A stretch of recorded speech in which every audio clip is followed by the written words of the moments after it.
ठीक है सुमित, अपना नाम दोहराए बिना अपना परिचय दीजिए। मैं कोरबा ज़िले के दर्री तहसील का निवासी हूँ।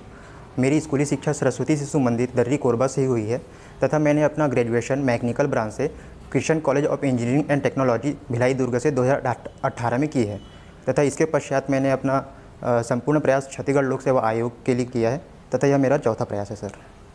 और पहली बार आप मेंस लिखे हैं? नो सर, ये मेरा थर्ड मेंस है और ये द्वितीय मेरा साक्षात्कार है। साक्षात्कार दूसरी बार है। आपने अपना अभिरुचि दर्शाया है यहाँ पर, मुझे आर्ट एंड क्राफ्ट में रुचि है। सुमित, मुझे बताएंगे वर्तनी क्या होती है? सर अभी वर्तमान में एग्जैक्ट मैं रिकॉल नहीं कर पा रहा हूँ सर वर्तनी। ठीक है, एक वचन से बहुवचन में परिवर्तन के लिए, है ना, अनुस्वर का प्रयोग किया जाता है। ये अनुस्वर क्या है? सॉरी सर, जानकारी नहीं सर। ठीक है, कोई बात नहीं सर। वेलकम सुमित। जैसा कि आपका नाम सुमित है और मैं समझ पा रहा हूँ कि आप काफ़ी सालों से प्रिपरेशन कर रहे हैं। आपने कहा आपका 4th अटैम्प्ट है और 3rd मीन्स के बाद 2nd इंटरव्यू है, तो डेफिनेटली नॉलेज बेसिस पे मैं तो आपको उतना जज नहीं करूँगा, बट मैं कुछ चीज़ें जो मैंने नोट डाउन की आपको आपके डेफ को देख के, वो ये है कि सबसे पहली बात, आप मैकेनिकल इंजीनियर हैं और पहला मैं ये चाहूँगा कि आप मैकेनिकल से सिविल सर्विसेज पे क्यों आए? सर मैं इसमें बताना चाहूँगा कि 12वीं के बाद मेरा जो BE में जाने का जो उद्देश्य था वह मेरा बाय चॉइस नहीं था। अगर देखा जाए तो एक पारिवारिक परिवार के थ्रू मैं इसमें गया। इसके अलावा सर जब मैंने मैकेनिकल की पढ़ाई आगे जारी की तो मैंने बीच ग्रेजुएशन में पाया कि मैंने एक कोचिंग संस्था ज्वाइन की थी सर, जिसमें मैंने इस क्षेत्र के बारे में जानकारी हासिल की तथा इसके सब्जेक्ट और इसके कार्य क्षेत्र की विविधता इत्यादि के प्रति मैंने अपने आप को आकर्षित महसूस किया। तो ये सारे कारण हैं सर कि मैं इस क्षेत्र में आना चाहता हूँ। ठीक है, बहुत अच्छा सुमित। मैं कुछ चीज़ें ऐसा पूछना चाहूँगा, जैसे आप इतने सालों से प्रिपरेशन से जुड़े हुए हैं, तो मैं चाहूँगा कि आपको क्या क्या समस्या आई इन प्रिपरेशन के दौरान में, तो आप कुछ बता सकते हैं 1-2 पॉइंट्स? सर जो सबसे पहला साल 2018 में था मेरा, तो इसमें मैंने अपना फील किया कि जो एक पारिवारिक गाइडेंस होना चाहिए, आपने सराउंडिंग में जो एक गाइडेंस की मैंने कहीं ना कहीं कमी महसूस की। इसके अलावा सर प्रॉपर प्लानिंग एक होनी चाहिए जो प्री के लिए, मेंस के लिए तथा साक्षात्कार के लिए, इसे मैंने कहीं ना कहीं थोड़ी बहुत चूक की। जैसे कि मैंने लिखित परीक्षा के लिए कम अभ्यास, और अगर मैंने पिछले बार जो मॉक इंटरव्यू मैंने दिए थे उसमें मैंने मॉक इंटरव्यू काफ़ी कम दिए थे। तो ये सारी समस्याएं मैंने अपने अंदर देखी थी सर। Thank you. सुमित, एक चीज़ और जानना चाहूँगा, आपका लाइफ स्पैन प्रिपरेशन का भी अच्छा रहा है, एजुकेशन बैकग्राउंड भी बहुत अच्छा है, आप अच्छे जगह से कोरबा से बिलोंग करते हैं। कुछ अभी तक के अपने लाइफ का अचीवमेंट्स बता सकते हैं, 1-2 पॉइंट कुछ? सर ऐसा अगर व्यक्तिगत अचीवमेंट्स मैं अपने ऊपर देखता हूँ सर, बट संभवतः यह सामाजिक तौर पे उतनी बड़ी स्तर पर उपलब्धि नहीं रही है। पर व्यक्तिगत तौर पे सर मैंने अपने आप को देखा है कि मैं काफ़ी इंट्रोवर्ट प्रवृत्ति का व्यक्ति मैंने अपने आप को स्कूल लाइफ में पाया है। बट बाहर निकलते ही जैसे मैंने भिलाई से अपना ग्रेजुएशन किया है, तो उसमें मैंने पाया कि मैं काफ़ी इनोवेटिव हूँ। तो मैंने उसमें अपने आप को एक उपलब्धि के रूप में देखा। इसके साथ ही सर मैंने ग्रेजुएशन के दौरान ही जिमिंग और फिटनेस पे काफ़ी ध्यान दिया था। तो इस दौरान मैंने एक अच्छी फिजिक्स भी अचीव की थी। तो उसमें मैं अगर कंटिन्यू करता तो स्टेट लेवल कंपटीशन खेलने के लिए भी मुझे बोला गया था सर। तो ये उपलब्धियाँ, और वर्तमान में मैं साक्षात्कार के लिए यहाँ उपस्थित हूँ, तो यह भी एक उपलब्धियों में शामिल है सर। एक लास्ट प्रश्न है सुमित आपसे, कोविड पीरियड आपके लाइफ में क्या बदलाव लाता है? सर काफ़ी कुछ चीज़ें बदली हुई है मेरे लाइफ में। जैसे मैं वर्तमान में अभी हाइजीन को लेकर काफ़ी संवेदनशील हो गया हूँ। इसके अलावा जो लॉकडाउन लगे थे, इसमें मैंने अपने आप को डिजिटल की ओर काफ़ी झुकाव महसूस किया मैंने अपने आप को, तथा कई सारे प्लेटफॉर्म के बारे में मुझे जानने का अवसर मिला। जैसे ऑनलाइन पेमेंट्स हो गए, ऑनलाइन क्लासेस के बारे में मैंने जाना, जो कि पहले मैं ऑनलाइन पेमेंट नहीं करता था। इसके अलावा सर जो लॉकडाउन के दौरान मैंने अपने पारिवारिक सदस्यों से जुड़ाव महसूस किया, यह भी एक फैक्ट है सर इसमें। Thank you sir.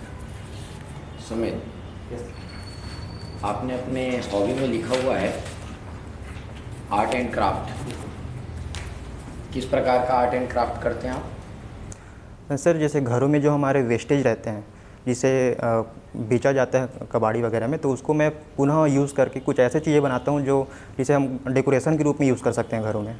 तो ये आर्ट एंड क्राफ्ट के रूप में मैंने इसे अपना रुचि चुना है सर। तो आपने अभी तक किसी वेस्ट मटेरियल से कुछ बनाया होगा? क्या बनाया आप? किस वस्तु से क्या बनाया आप? सर अभी हाल ही में पिछले महीने मैंने एक जो पुराना मटका टूटा हुआ था, उसका जो गोलाकार एक आकृति था, उस पर मैंने एक लकड़ी को जोड़कर एक फाउंटेन बनाया था, मोटर अपने कूलर के पंप को लगाकर। तो वो अभी काफ़ी पूरे मतलब जो हमारे घर के आसपास के एरिया हैं तो उसमें काफ़ी देखने आते हैं उसे। इसके अलावा इसके पहले सर मैं जो हमारे अस्पतालों में जो ग्लूकोज के बॉटल्स होते हैं, तो उससे भी मैंने झूमर बनाया हुआ है।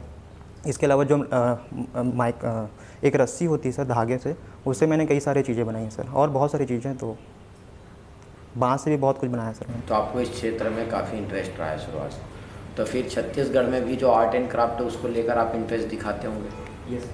ठीक। तो ये आर्ट एंड क्राफ्ट को लेकर क्या राज्य शासन द्वारा कोई योजनाओं के माध्यम से कुछ प्रयास किए जा रहे हैं? जी सर, आर्ट एंड क्राफ्ट हमारे जनजातीय समुदाय में काफ़ी प्रचलित रहा है पहले से भी, और वर्तमान जो हमारी सरकार है, राज्य सरकार, वह जनजातीय वर्ग में काफ़ी संकेंद्रित रही है। तो उनके इस कला को उभारने के लिए उनके द्वारा कई सारे प्रयास किए गए हैं। जैसे हाल ही में राज्योत्सव के दौरान काफ़ी जो दुकानें हैं उनके लिए जगह दी जाती है।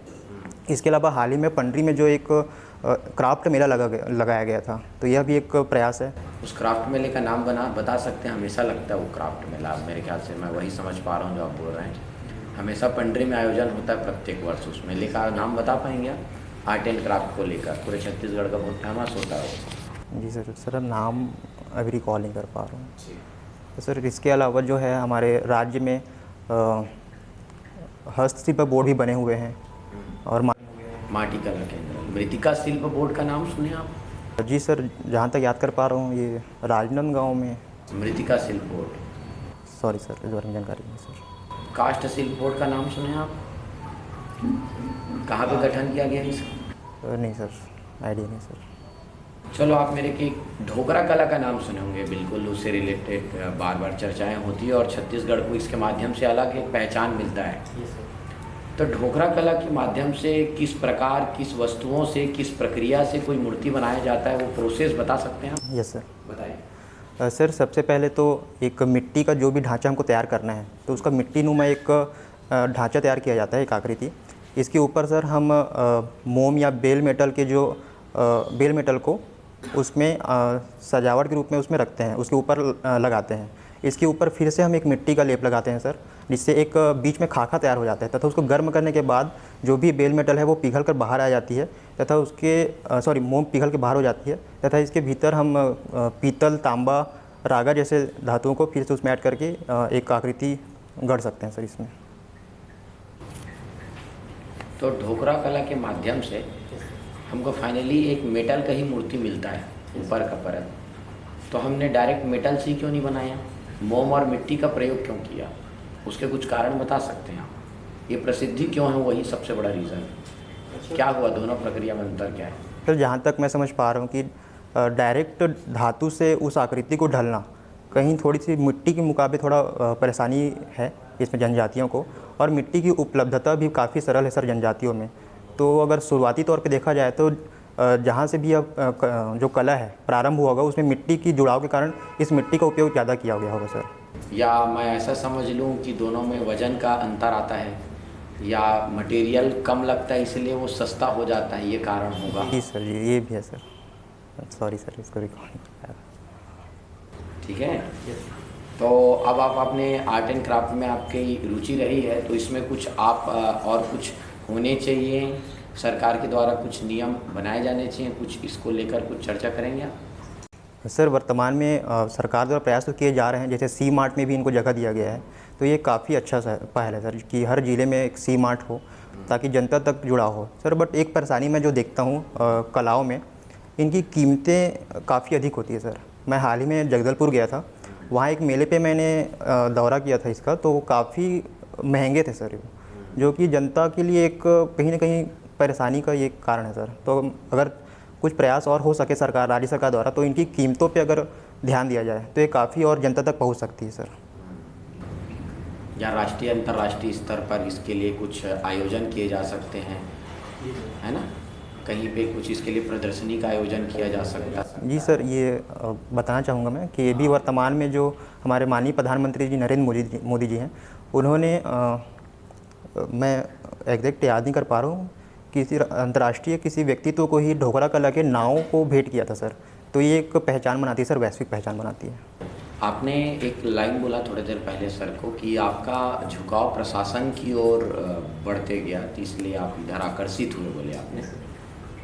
तो ये शासन और प्रशासन शब्द सुना होगा आपने, इसमें आप अंतर बता सकते हैं? शासन और प्रशासन ये क्या है? जी सर, जहाँ तक मैं समझता हूँ शासन में जो राज्य सरकारें, जो केंद्र सरकार में जो मंत्रीगण, विधायकगण, अगर इनको देखा जाए तो ये शामिल होते हैं, जबकि प्रशासन में नौकरशाही का एक वर्ग सम्मिलित रहता है सर। स्थायित्व किस में आएगा? स्थायित्व सर प्रशासन में आएगा सर। अच्छा, कहीं भी आपने देखा होगा कि ब्लू को बॉयज़ रिप्रेजेंट करते हैं या बॉयज़ ब्लू को रिप्रेजेंट करते हैं, पिंक को गर्ल्स, ऐसा क्यों? सर, अगर जहाँ तक मैं समझ पाता हूँ, प्राचीन काल से पुरुषों की जो व्यक्तित्व है काफ़ी थोड़े भड़कीले स्वरूप के रूप में देखा जाता है, जबकि महिलाओं को एक शालीनता के रूप में इनको पहचाना जाता है। और कलर में भी नीला कलर जो है काफ़ी भड़कीला कलर माना जाता है, जबकि पिंक में एक शालीनता का कहीं ना कहीं असर दिखता है सर। तो अगर इस आधार पे मुझे लगता है इसमें वर्गीकरण किया गया होगा सर।